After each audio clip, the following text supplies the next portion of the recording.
episode 2 of the Creative Content Studio podcast. This is the podcast where we aim to take you from beginner to proficient and comfortable in your podcasting journey. What are we talking about today, Kate? Well, Jim, today we are talking about choosing your podcast format. So first off, I think to kick everything off, let's lay out the different podcast formats that are out there. Okay, I'm going to try and be succinct. Okay, let's give that Let's a try. try it for once. Okay, so the interview show. Yeah. We've got the solo show. Yep. The co-hosted. The panel.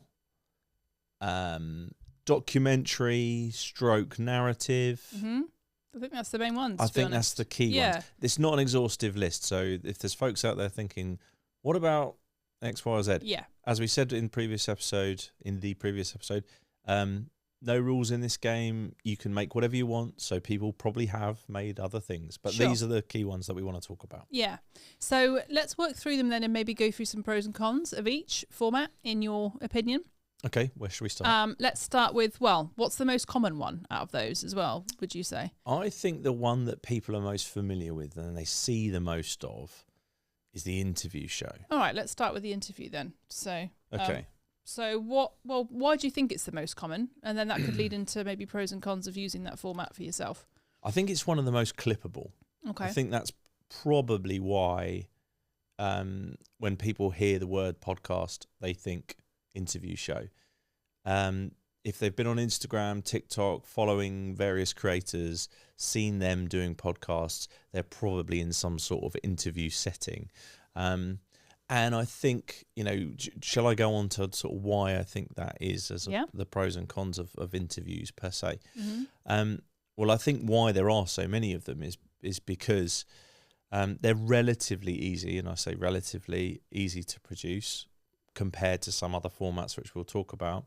But they give you as the host the opportunity to access somebody else's audience, ultimately. So if you're interviewing somebody and they've got a big following, obviously that's going to bring a big following, hopefully, to come and have a look at your podcast and check it out and so on. So I think that's one of the reasons why people go for that kind of content. Obviously, as somebody who wants to be an interviewee, there's a lot of podcasts out there.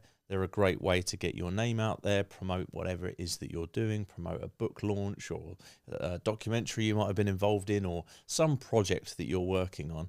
So you can see the appeal from the interviewee's point of view. It's coverage, it's content being made about them by a creator, relatively low effort for them. They turn up, do an interview, sometimes remotely, and in that, as an exchange for their time, the creator is then going to make a bunch of content that's going to help promote them. So you can see the benefit from the interviewee's point of view, from the interviewer's point of view, from the podcaster. Obviously, it's a relatively easy, like I said, piece of content. You don't have to go into the depths of scripting things, usually, apart from writing some questions and so on. And you get to bring that person's audience into your world. So I think that's probably the key reasons as to why people go for it. And also some of the pros, and I don't know if I've really covered some of the cons, but in a way, they're the flip side of those things. So, one of the great pros, like I said, they bring an audience to you. One of the cons of it is, as we talked about in the first episode, people have a relationship with their podcast hosts. It's listening to a podcast is something we do whilst we're doing kind of menial tasks, if you like, in our lives. They're part of our day-to-day routines, and so we get comfortable in the relationship with the podcast host. Obviously, they're bringing a guest to us, and if that's somebody that we don't necessarily know, we're not that interested in their story or the thing that they're promoting, then that can lead you to switch off for a week or two, even if you absolutely love the podcast host. So I'd say that's one of the primary cons, as well as things like scheduling. So yeah, sure. Being organised in that sense. Okay. So how about the solo show? Yeah, so I suppose if we're talking the absolute easiest of the shows to most accessible. Yeah, to produce, I'd say probably the solo show is the one. You can, you don't need to worry about scheduling a guest like you do with the interview one. So aligning schedules, not a problem. You can record it whenever you want. You can build your kind of kit list as you go. So you might start with a very basic setup. and it's just you. So there's less complexity, less expense. You're not having to buy multiple mics or think about different camera angles potentially. So you can start with a relatively low base and build yourself up from there. Ease, I guess. Yeah. The big and one more pro before I go into any cons. If we talk about relationships are the key to podcasts, if we're talking about if you want to build an audience, you need to have a relationship with your audience. As a solo host, there's a great opportunity there to build a very intimate relationship whilst people are in their day-to-day lives with you. Yeah, sure. The downside, the cons of that. And when I say downside or cons to any of these, none of them are insurmountable. It's all, is the content right? If the content's right, then I think the cons list sort of disappears really for most of them. And if it's right for you, then the cons list kind of disappears. So take all of these with a relative degree of skepticism as to whether they suit your needs or not. But a solo podcast from a cons point of view, really difficult to engage an audience on your own. Some people aren't as comfortable talking to camera. Obviously they can get better, and that's one of the benefits, or just talking into a mic if you're audio only. So that's probably the biggest challenge, engaging an audience for any length of time whilst you're on your own.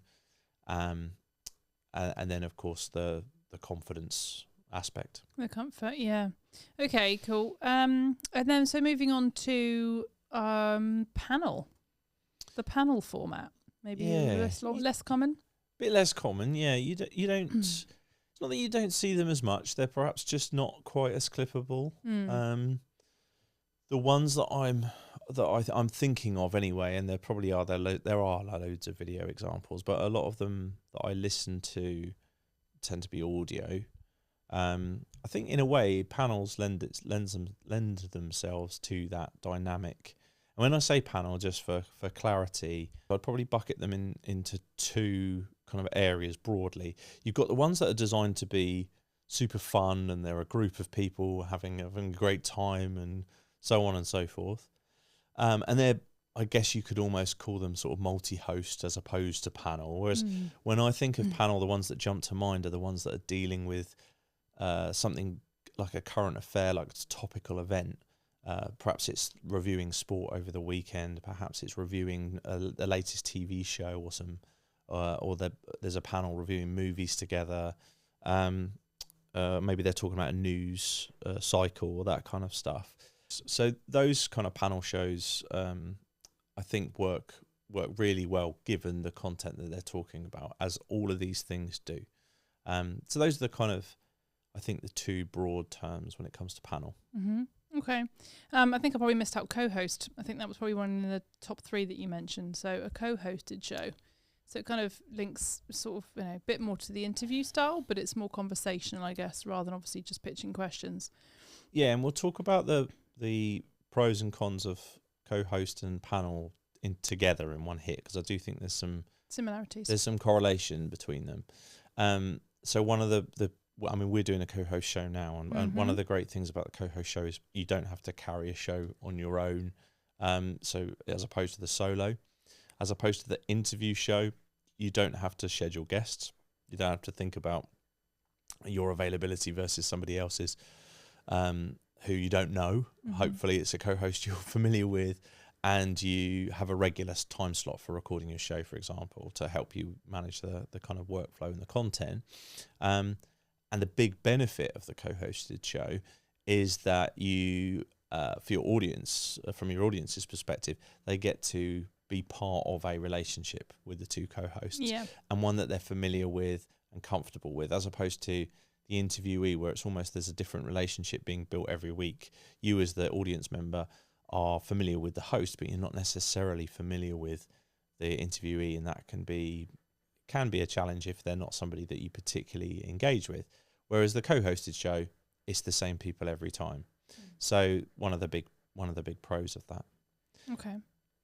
Should we talk about as that relates to panel? Yeah, sure. Go for it. because we didn't mention the pros and cons of panel, and I think one of the big pros is a similar thing. You're part of the gang, you're part of that relationship. So I'm thinking of there's a movie review show that I listen to fairly regularly.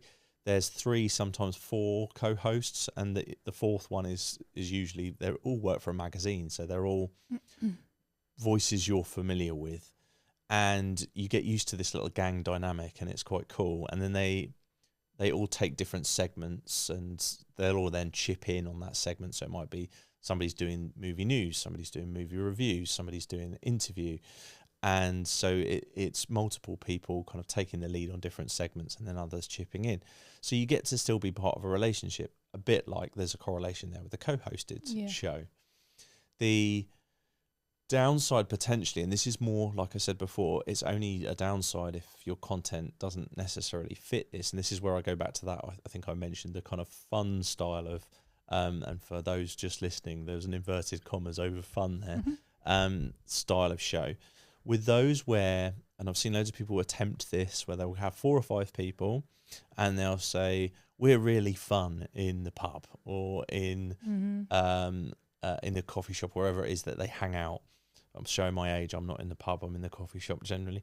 But we're really fun. Let's do a podcast together. And there's lots of in-jokes, and there's lots of banter, and there's lots of cross-talk, and lots of laughter and so on. And it's brilliant when they're in that environment. It doesn't necessarily sometimes translate to the listener. Maybe they're not party to the in-jokes and stuff. And it's not to say you can't have in-jokes, but you build them with your audience. And if you've got a committed listener base, then they understand the jokes, and that's fine. But if they're things that you're bringing in, dynamics that only you as a group understand, and yes, it's hilarious to you guys, maybe it doesn't work sometimes with the podcast audience. And I have seen that play out quite a few times with these kind of shows. So one word of caution, I suppose, with that panel is really think about the content. The movie review show, the topical news show, the sports coverage kind of show works really well. Sometimes let's all have a great time in a room. It's almost you have to talk in quite an unnatural way. You know, that you have to laugh when it's appropriate to laugh, and not cross talk over each other, and natural patterns of speech. That's what we do when we talk to each other in those social settings. So one to be mindful of. Okay, sure. Good advice. All right. And then I think the last ones were documentary and narrative. We're kind of, again, a bit of a crossover maybe between the two. So totally. Yeah. So, I mean, as we said in episode 1, podcasts can be anything. You can make a show that is literally a scripted drama if you want, and have actors and sound effects and so on and so forth. Think The Archers for the modern age, for our older listeners. Absolutely. But you can do that sort of thing, and I've heard some amazing shows like that are scripted dramas or scripted comedy. Actually, I think that works really well in the podcast format. So I've seen lots of those, and they work really well. Sort of adjacent to that, as well as the kind of scripted ones, are scripted but documentary, or informative of some kind. Perhaps it's a kind of personal journal sort of podcast, but they have usually someone leading it, the host of the documentary, if you like, and then they are punctuated with maybe interviews from contributors who are connected to the event that's being talked about. Maybe you've got bits of news articles from the time that something happened. And if you're not familiar with this type of thing, the ones I'd sort of say probably help clarify what I mean when I'm talking about a documentary is the kind of the genre of true crime. There's so many of these right now. They do really, really well. The one that I can think of that I'm always amazed by is Crime Junkie. And I say amazed by it because the time, effort, energy that goes into that kind of a show is huge. So when we talk about is the show right for the content and right for you as the host, if you're thinking of starting a show and you think you've got a great idea for that type of documentary style, just be really cognizant of how much effort will be involved in it. You know, maybe there'll be, how do I get the rights to this particular clip from this news article that went out years ago, or this news piece? You know, how do I get this contributor who would be brilliant if I interviewed them, but they're in a different time zone, and, you know, so on and so forth. there's a lot of work that goes into Yeah, those. big commitment. The expectation from the listener is that they're going to sound professional. They're going to have almost like you're almost going to be creating soundscapes within it. So there's going to be lots of music cues and things that tell the listener that they're listening to something that's a moment that's tense. You know, think about a documentary that you've watched. There's so much that's gone into that to create it, and it's no different really with the podcasting world in that space. So I think you see a lot less of that type of show as a result. But I think they have a huge place and they're very popular. Yeah, big following. Particularly that we've seen that true crime genre blow up on Netflix and places like that. It's no different in the world of podcasting. There is a huge subset of those kind of podcasts, and they do very, very well. So if you've got the time, energy, and effort to put into that, you can do really well. So that's the big pro with it. They sound great if they're produced well. So it can really help you become a very well established podcaster. But there is that time, energy, effort. Yeah, which I suppose links to the kind of thread throughout anything sort of when you're discussing podcasts and starting out is sustainability. So obviously that's what you got to think about, which you always refer back to.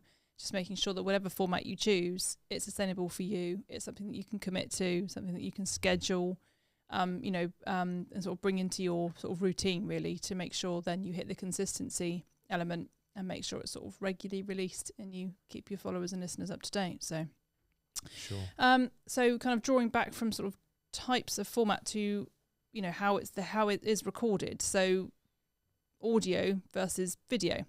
So, what should people do? How do you decide? And which one's best in your opinion?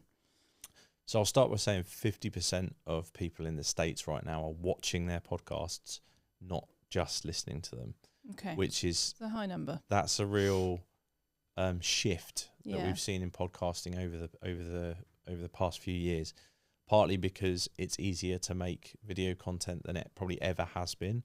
There are so many more options available for people. The quality, say, of phone cameras as a starter for 10. So everybody's probably got a 4K camera in their pocket now.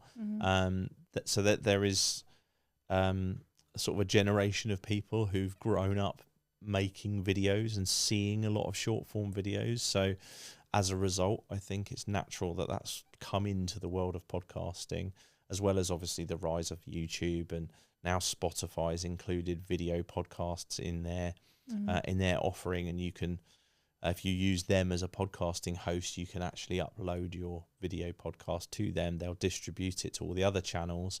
It'll be audio in the places where it needs to be just audio only, and it'll be video on Spotify, which is awesome kind of option for people out there who want to get into video podcasting. So I'd say it's happening. Whether you want to kind of do it or not is kind of up to you. And again, it's sustainability, it's the time and the effort that you want to put into things. Obviously, it's a huge amount more complexity. If you're recording remotely, you'll need to think about how you do it. Lots of podcasters use Zoom, and Zoom's actually has adapted over the years to understand that people are using it for that. So you can use that, but there are more professional platforms like Squadcast and Riverside out there, and we'll get onto those on another episode. But ultimately, they're kind of posh Zoom for podcasters, if you like, give you better audio and video quality. But I would say if you're not going to make a full video podcast because of all the reasons I'd mentioned, it's not sustainable for you, then think about how you can integrate video somewhere in your podcasting flow. So.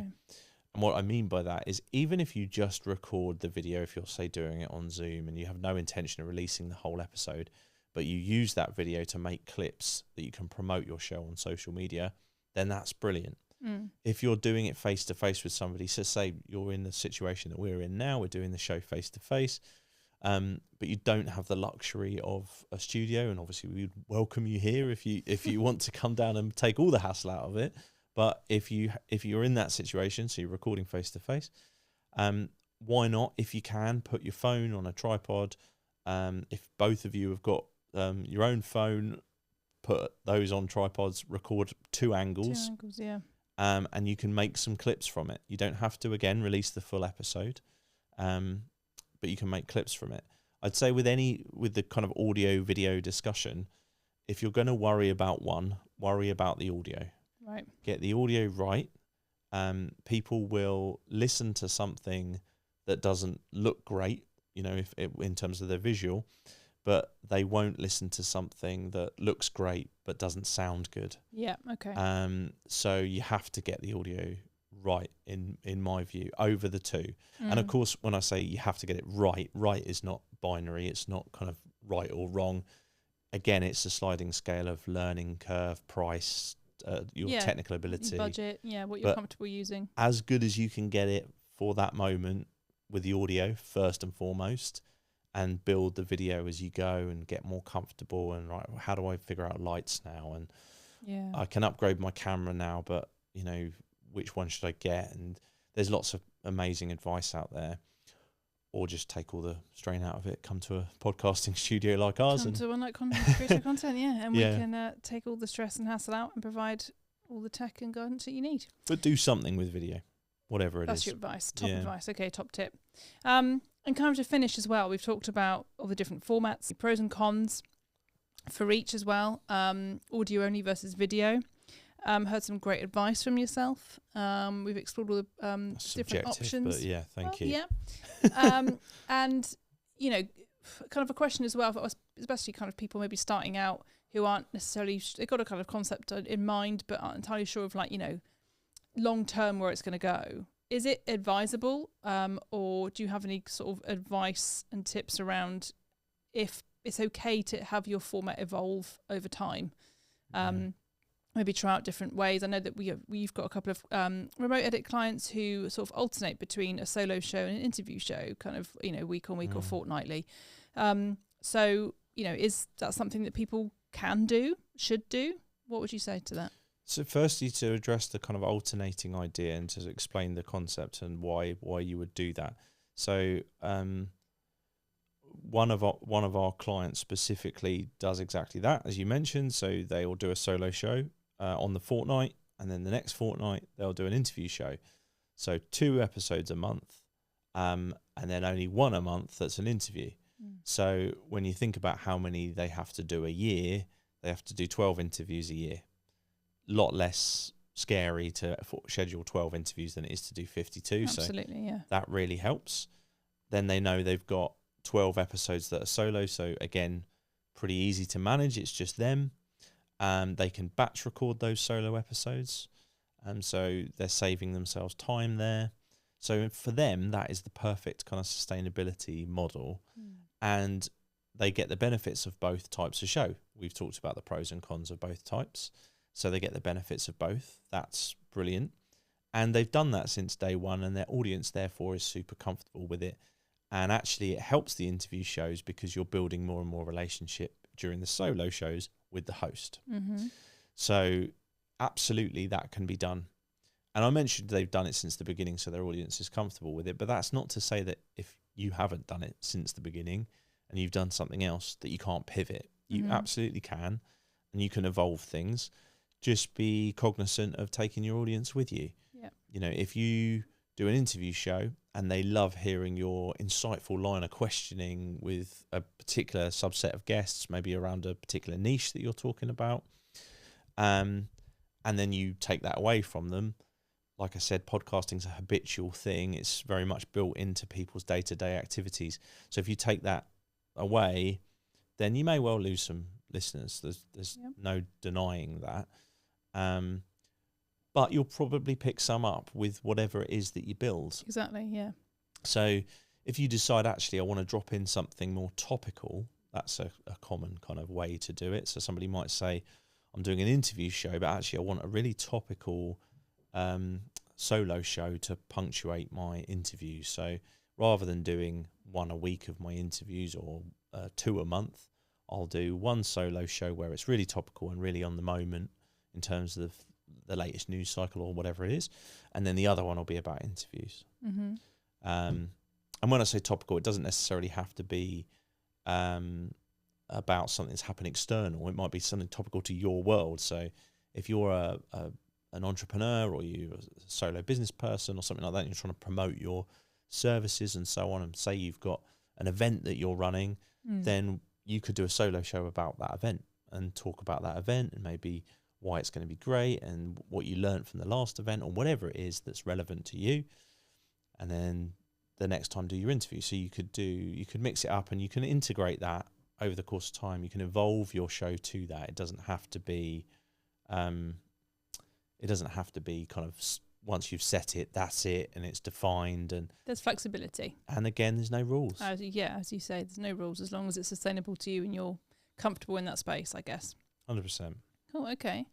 All right, well, I think that's everything I had to ask really today. Sweet. What are we talking about next time? Episode 3, I think we're going to cover basically finding your niche without getting boxed in. So we don't want to get boxed in. No, never. So that's going to be another insightful chat. I like your jumper today, by the way. Thank you. I'm hoping any viewers of the episode 1 of our podcast noticed that I have changed my jumper. I did hint that might not happen depending on if we're batch recording, which is a tip in itself. But I have changed up into my fruit salad-esque fluffy number. It's wonderful. It's got a sort of 80s vibe to it. Yep. That's what, I mean, I am an 80s child, so it kind of links, which is showing my age. But yeah, I went for I like it. It's bold. Nice. I've changed from a black sweatshirt to a black hoodie. I mean, and then like I say, look out summer, because the black t-shirts will make an appearance, no doubt, as we're getting some warmer days. We might go crazy. So watch this space. We never know. We never know. But I'm not quite ready for that bolder choice, but I think it looks great on you. Thank you very much. I appreciate that. There we go. Right. Next time, join us to talk about the thing that Kate said earlier, which is finding your niche. Finding a niche and not getting boxed in. Thanks, everyone. Thank you. Till next time. Bye. People say that? Till next time, yeah.